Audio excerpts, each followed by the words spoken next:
伙计们，看到这期视频的时候，应该已经是元旦假期了。在这里，先祝大家假期玩得开心。当然了，新的一年新的开始，也希望大家可以在2022年心想事成。类似的话，我觉得不到1个月还要再说一遍。前段时间出去逛街，心血来潮买了个锅盔。对了，问一下，大家喜欢吃锅盔吗？现在这个锅盔真的是贵啊，就那么一丢丢东西。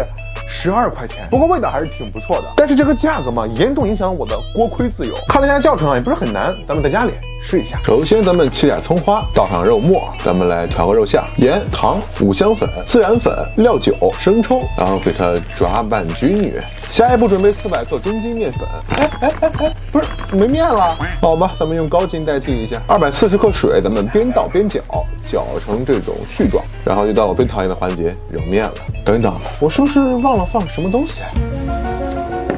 完了，忘了放酵母了。现在放上求个心理安慰吧。光滑是不可能光滑的，这辈子都不可能揉成光滑的。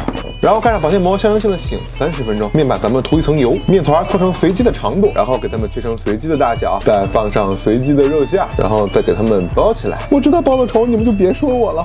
为了照顾喜欢吃甜口的，我还做了一个红豆沙的。然后咱们把包好的饼给擀开，擀的自然是越薄越好，越大越好。我这是活生生的把锅盔擀成了披萨呀！然后再撒上一点剁剁的白芝麻。反观这个豆沙呢，就真的好多了。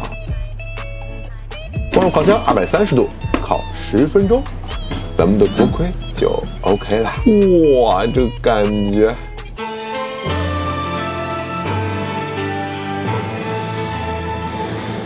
哇，这也太香了吧！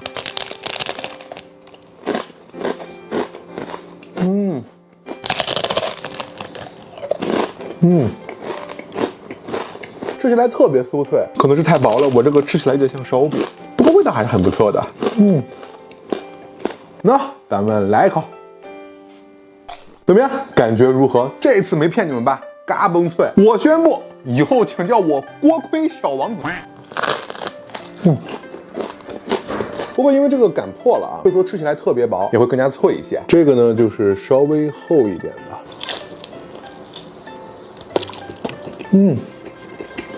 不过美中不足的是，这个面发的不是特别好，面比较多的地方呢会比较硬一些，吃起来不是那么的松软。咱们再来尝一下这个豆沙的。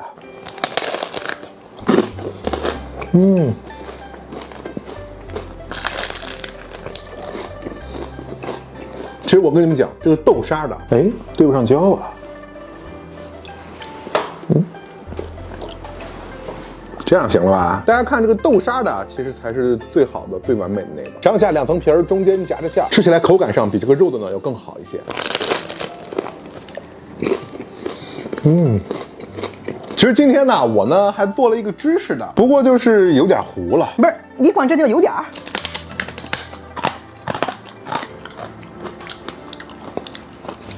还有啊，这个锅盔最好还是趁热吃，这凉了有点难嚼。哇，嚼得我腮帮子生疼。OK， 咱们来总结一下今天这个自制锅盔还是挺好吃的。如果你好这口的话，咱们不妨在家里试一试，真的是挺不错的。而且出去买10几块钱一个，在家里的话，这一个成本也就是1、2块钱撑死了，还是挺经济实惠的。好了，本期视频呢就这里了，大家喜欢的话别忘记在3连支持一下。我是老于，咱们下期再见喽，拜。